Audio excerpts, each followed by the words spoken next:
সে আজ থেকে অনেক দিন আগের কথা। সূর্যনগর নামে এক রাজ্য ছিল। সেই রাজ্যের রাজা ছিল সূর্যকান্ত। রাজা ছিল যেমনই ক্ষমতাধর, ঠিক তেমনই বিপুল ধন সম্পত্তির মালিক। তবে রাজার শুধু একটাই দুঃখ, তার কোনো বংশধর নেই। জানি না মহারাজ, পূর্বজন্মে কোন পাপ করে এসেছি, যার ফল এখন আমাদেরকে পেতে হচ্ছে। কেন শুধু শুধু নিজেকে দোষারোপ করছো রানী? বলো তো, সৃষ্টিকর্তা মুখ তুলে না তাকালে আমরা কোনোদিনও সন্তান সুখ লাভ করতে পারবো না। আমি রোজ সৃষ্টিকর্তাকে ডাকি, কিন্তু কই মহারাজ, সৃষ্টিকর্তা তো আমাদের দিকে মুখ তুলে তাকান না। ধৈর্য ধরো রানী, তুমি অনেক সৎ ও ভালো মানুষ। আমার মন বলছে সৃষ্টিকর্তা তোমাকে নিরাশ করবেন না। শুধুমাত্র ধৈর্য ধরেই এত বছর যাবত আমরা পড়ে আছি। জানি না একটা বংশধরের জন্য আমাদেরকে আর কত বছর অপেক্ষা করতে হবে। দুঃখ পেও না রানী, সৃষ্টিকর্তা চাইলে খুব শীঘ্রই সবকিছু ঠিক হয়ে যাবে। আমি আজকে একটু পাশের রাজ্যে যাব, সেখানে আবার কিছু জরুরি কাজ আছে। ঠিক আছে মহারাজ, সাবধানে যাবেন।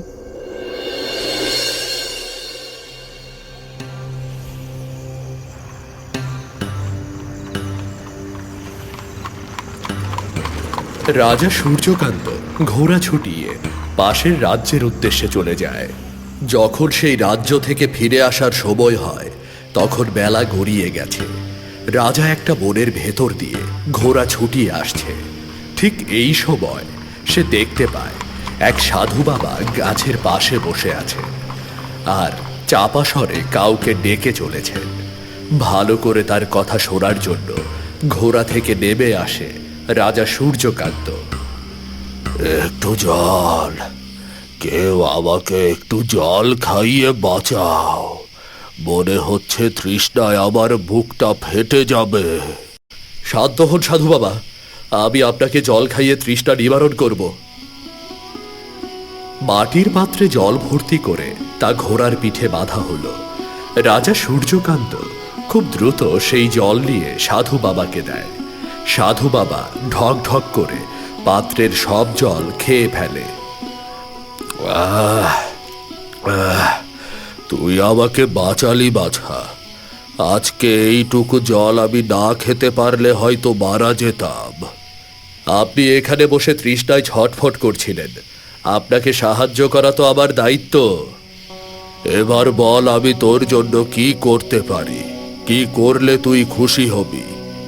সাধু বাবা, আমার রাজত্বে সব কিছু আছে, ধন সম্পদ ক্ষমতা কোনো কিছুর অভাব নেই। শুধু আমার একটাই কষ্ট, আমার কোনো বংশধর নেই।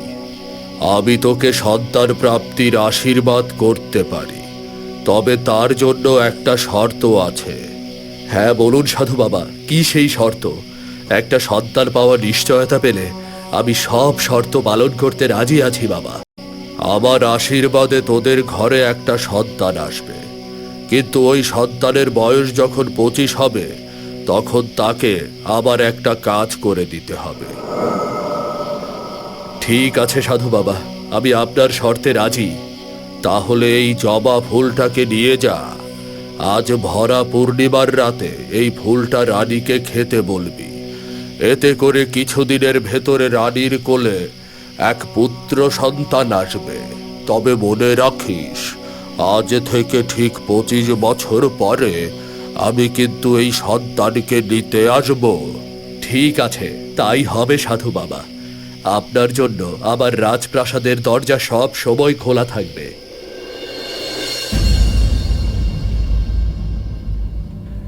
এরপর সাধু বাবা রাজা সূর্যকান্তের হাতে একটা জবা ফুল দিয়ে দেয়।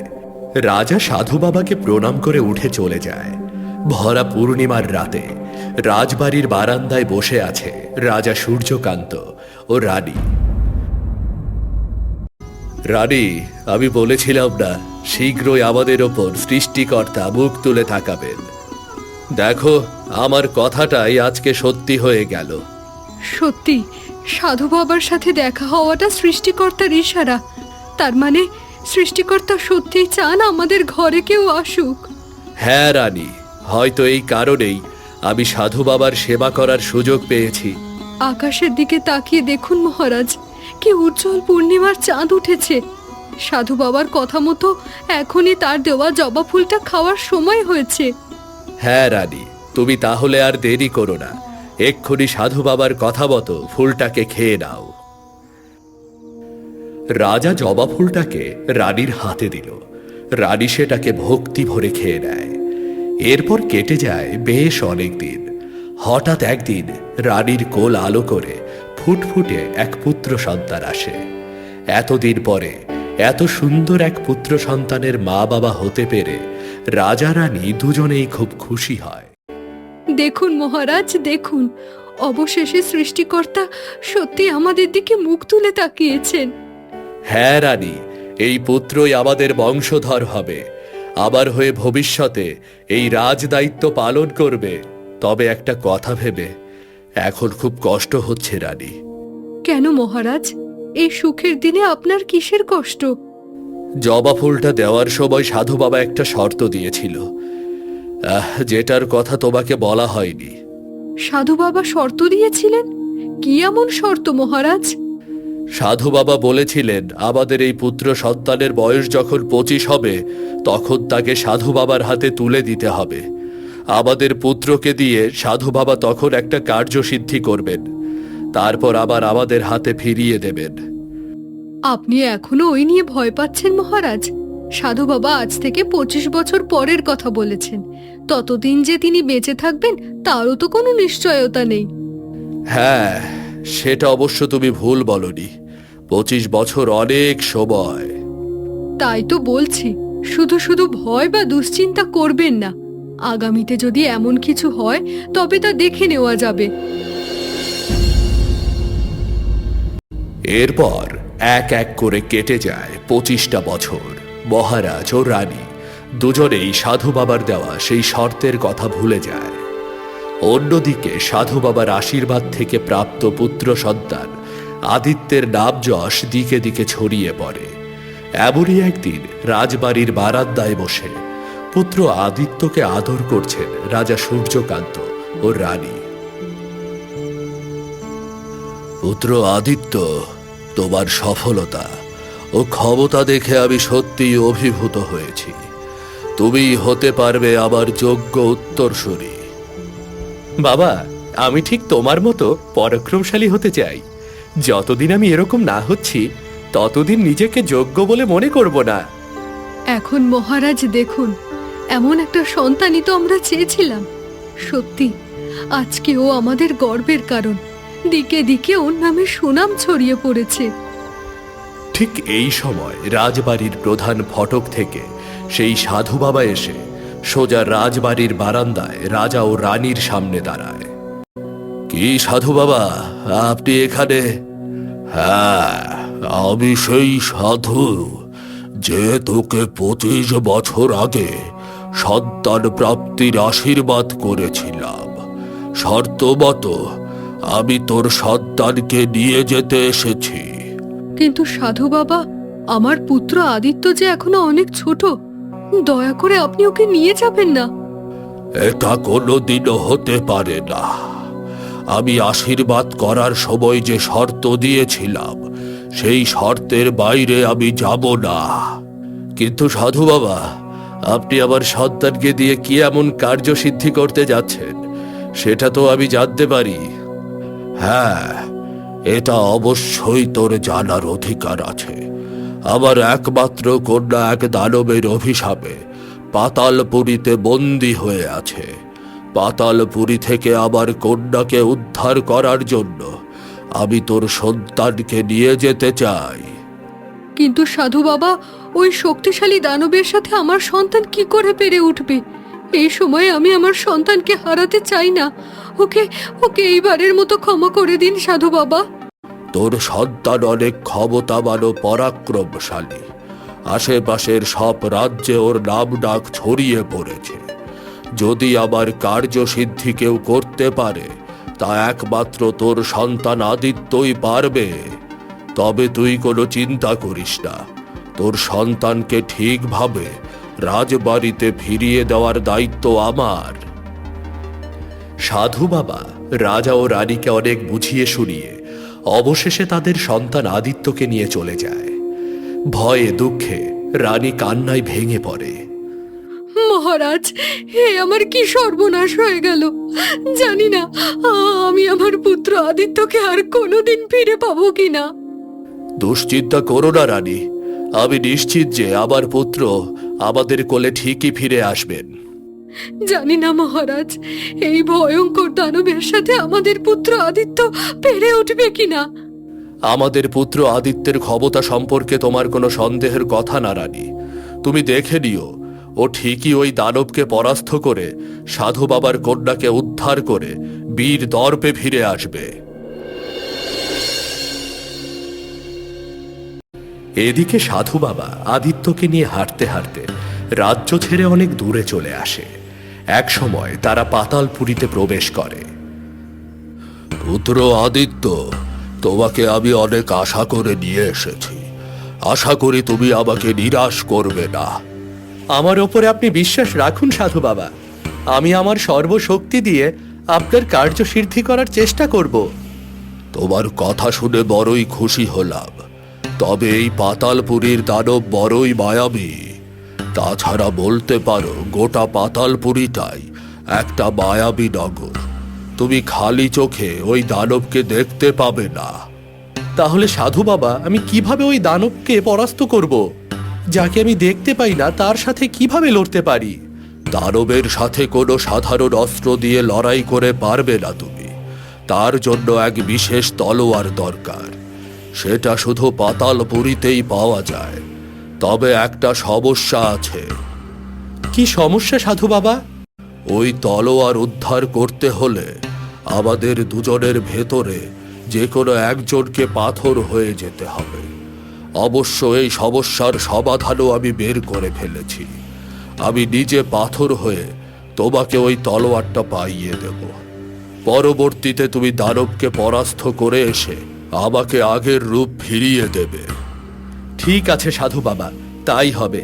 আপনি শুধু আমাকে তলোয়ারটা পাইয়ে দিন। এরপরে সাধু বাবা ও আদিত্য পাতালপুরীর আরো গভীরে চলে যায়। কিছু দূর যেতেই দেখতে পায় একটা পাথরের উপর সুন্দর একটা পদ্ম ফুল জ্বলজ্বল করছে। ওই পদ্ম ফুলটা স্পর্শ করার সাথে সাথে আমি পাথর হয়ে যাব, আর পদ্ম ফুলটা একটা তলোয়ারের রূপ নেবে। ঠিক আছে সাধু বাবা, আমি তলোয়ার নেয়ার জন্য প্রস্তুত আছি। পাথর হওয়ার আগে আমি তোমাকে একটা কথা জানিয়ে রাখি, তুমি ভুল করেও দানবের বাঁ পাশে আঘাত করবে না। আর দানবকে পরাস্ত করে ওর কপাল থেকে হীরাটা খুলে নেবে। ওটা আমার কন্যার গায়ে স্পর্শ করার সাথে সাথে ও মুক্তি পাবে। এইটুকু বলে সাধু বাবা ওই জলজল করা পদ্মের দিকে এগিয়ে যায়। তারপর সেটা স্পর্শ করার সাথে সাথে সাধু বাবা পাথরের রূপ নেয়, আর পদ্ম ফুলটা পরিবর্তন হয়ে একটা তলোয়ার হয়ে যায়। আদিত্য তাড়াতাড়ি তলোয়ারটাকে তুলে নিয়ে পাতালপুরীর আরো গভীরে চলে যায়। বেশ খানিকটা দূরে যাওয়ার পরে সে দেখতে পায় বিছানার গভীরে ঘুমে আচ্ছন্ন হয়ে আছে একটি সুন্দরী মেয়ে। দেখে মনে হচ্ছে এই সাধু বাবার মেয়ে।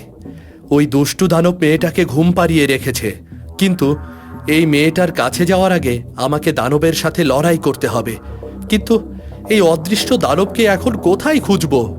দেখি তো ওই তলোয়ারটা আমাকে সাহায্য করতে পারে কিনা।